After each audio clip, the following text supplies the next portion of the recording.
Cyber crime ફ્રોડના ગુનામાં recovery કરવામાં સમગ્ર ગુજરાત રાજ્યમાં નર્મદા જિલ્લો પ્રથમ આવ્યો છે, જેમાં જિલ્લામાં પોલીસે અલગ અલગ ફ્રોડ 533 કેસમાં 34.50 લાખની રકમ સીઝ કરી છે. પૈકી જેમાંથી 21 લાખની રકમ અન્ય ભોગ બનનારને પરત પણ કરવામાં જિલ્લો સર્વપ્રથમ આવ્યો હોવાની માહિતી જિલ્લાના રાજપીપળા તાલુકા ખાતે જિલ્લા પોલીસ વડા પ્રશાંત સુબે પત્રકાર પરિષદ બોલાવી માહિતી આપી હતી.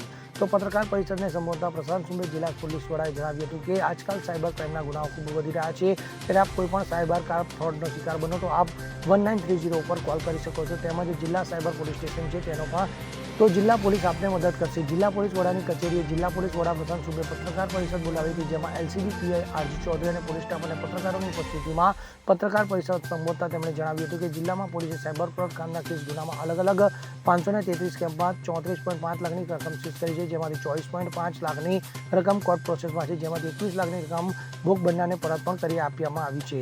તો જિલ્લા પોલીસ વડાએ સુબે વધુમાં જણાવ્યું હતું કે भाई दे रहा होगा ना तब वीडियो कीजिए ना मुश्किल काम बेसिकली इसी का मकसद यही है कि अलग अलग जो 27, 28 और 53,000 अभी तक का 1930 तक का जो एक्नॉलेजमेंट्स है जो वहाँ से टिकट जनरेट होते हैं. बेसिकली 1930 के ऊपर कोई कॉल करेगा तो उसकी टिकट जनरेट होगी और टिकट जनरेट होकर कंसर्न डिस्ट्रिक्ट को और यूनिट को भेजा जाता है.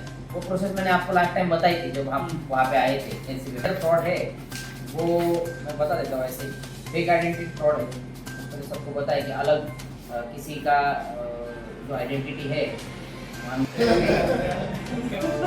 होशियार लोग सर थक गए क्या बात है. तो नहीं मानता मैं मानता को यही कहना है कि मकसद भी यही है कि आपको प्रिकॉशन है कि आपके पास तो इन चीज़ों को हमें देखना है. ये तो कर लेते तुरंत.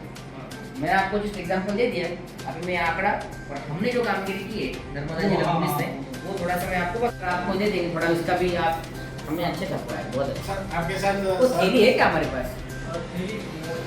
पुलिस स्टेशन में हमने क्या किया ये इतना थैलियाँ बांटी पता है. हमने क्या किया थैली ली, थैली के ऊपर ये छपवाया. अच्छा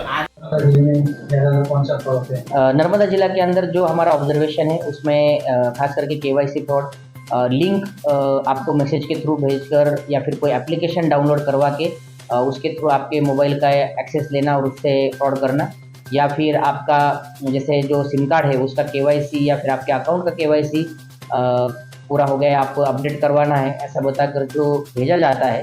इस तरीके के फ्रॉड काफ़ी दिखाई दे रहा है. इसके साथ में ही जो सेक्सटॉर्शन है उसके भी फ्रॉड यहाँ पे दिखाई दे जाते. मेरा आपसे सभी से विनती भी है कि अगर इस तरीके का कोई भी एक्सटॉर्शन आपके साथ हो रहा हो तो आप बिल्कुल बिना डरे बेझिझक हमारे पास आइए, हम आपको इससे बचाएंगे. नमस्कार, मैं प्रशांत सुबे एसपी नर्मदा. अभी की परिस्थिति में गुजरात राज्य में और पूरे भारत देश में साइबर फ्रॉड का प्रमाण बहुत ज़्यादा बढ़ रहा है. इसी के लिए 1930 की जो गुजरात पुलिस की जो हेल्पलाइन है साइबर क्राइम रिलेटेड, उसके ऊपर जो अलग अलग एक्नॉलेजमेंट या टिकट जनरेट किए जाते हैं उसके संबंध में मैं थोड़ी माहिती देना चाहूँगा. पिछले 5 महीने में 1930 के ऊपर अराउंड 53,000 जितने टिकट जनरेट हुए हैं और जिसके अंदर जो साइबर फ्रॉड के अमाउंट है वो लगभग 503 करोड़ के आसपास है. तो मैं आप सभी के माध्यम से ये लोगों तक पहुँचाना चाहता हूँ कि आजकल साइबर फ्रॉड का प्रमाण बहुत बढ़ रहा है. अवेयरनेस आप में होनी चाहिए और ऐसा कोई भी फ्रॉड का शिकार अगर आप बनते हो तो आप तात्कालिक 1930 के ऊपर या फिर आपके नज़दीक के पुलिस स्टेशन में, नर्मदा ज़िले में साइबर क्राइम पुलिस स्टेशन है, उसमें आप संपर्क कर सकते हो. आपकी पूरी मदद की जाएगी. मैं इसके साथ ही ये बताना चाहूँगा कि नर्मदा जिला पुलिस ने पिछले 2 साल में अलग अलग 533 केस में 34.5 लाख का अमाउंट फ्रीज किया है, जिसमें से अराउंड 27 लाख का अमाउंट कोर्ट प्रोसेस में है और 21 लाख का अमाउंट हमने वापस भी दिलाया हुआ है. और हम चाहते हैं कि साइबर फ्रॉड किसी के साथ ना हो, और अगर होता है तो आपकी जो बन सकती है वो सारी मदद करके हम उसमें से आपको बाहर निकालें. और इसीलिए हम अवेयरनेस भी कर रहे हैं और जिसके माध्यम से अलग अलग स्कूल, कॉलेजेस और जो अलग अलग समाज के ग्रुप है उनमें हम साइबर क्राइम के अवेयरनेस बैनर्स, पैम्फलेट्स या अवेयरनेस प्रोग्राम के थ्रू भी करा रहे हैं. आपके माध्यम से ये सभी के पास मैसेज पहुँचे, ऐसी मेरी विनंती है. Thank you. सबसे ज़्यादा जो फ्रॉड आते हैं वो फेक आइडेंटिटी के फ्रॉड आते हैं कि आपकी आइडेंटिटी किसी और ने ले ली और उसके हिसाब से फ्रॉड किया, जिसमें आधार कार्ड या पैन कार्ड आपके पास से कहीं पे शेयर हुआ है, उसके थ्रू ये फ्रॉड होते हैं। इसके अलावा ऑनलाइन शॉपिंग के रिलेटेड फ्रॉड है, जॉब के रिलेटेड फ्रॉड भी आते हैं, लॉटरी के स्कैम्स भी आते हैं।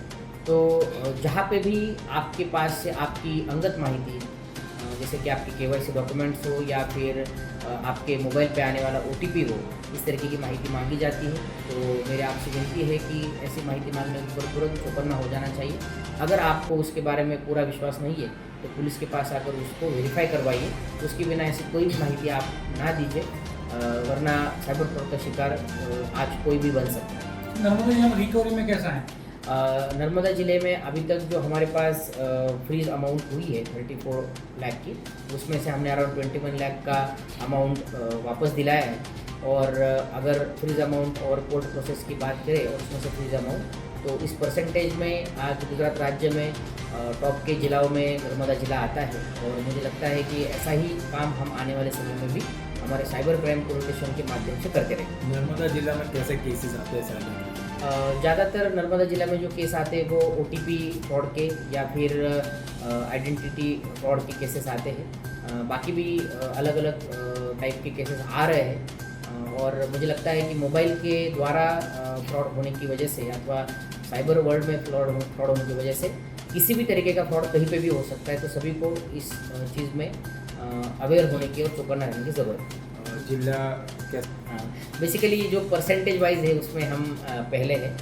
और मैं ये कहना चाहूँगा कि हमारे पास जो कंप्लेंट आ रही है उसके ऊपर हम सभी कंप्लेंट में काफ़ी निगरानी के साथ में, सीरियसनेस के साथ उसके ऊपर काम कर रहे हैं। और इसमें पूरी टीम का बहुत बड़ा सहयोग है और मुझे लगता है कि आने वाले समय में वैसा काम होता रहेगा। દીપક જગતાપ સાથે CN24 ન્યૂઝ રાજપીપળા। હવે જુઓ દેશ દુનિયાની તમામ ખબરો તમારી આંગળીના ટેરવે।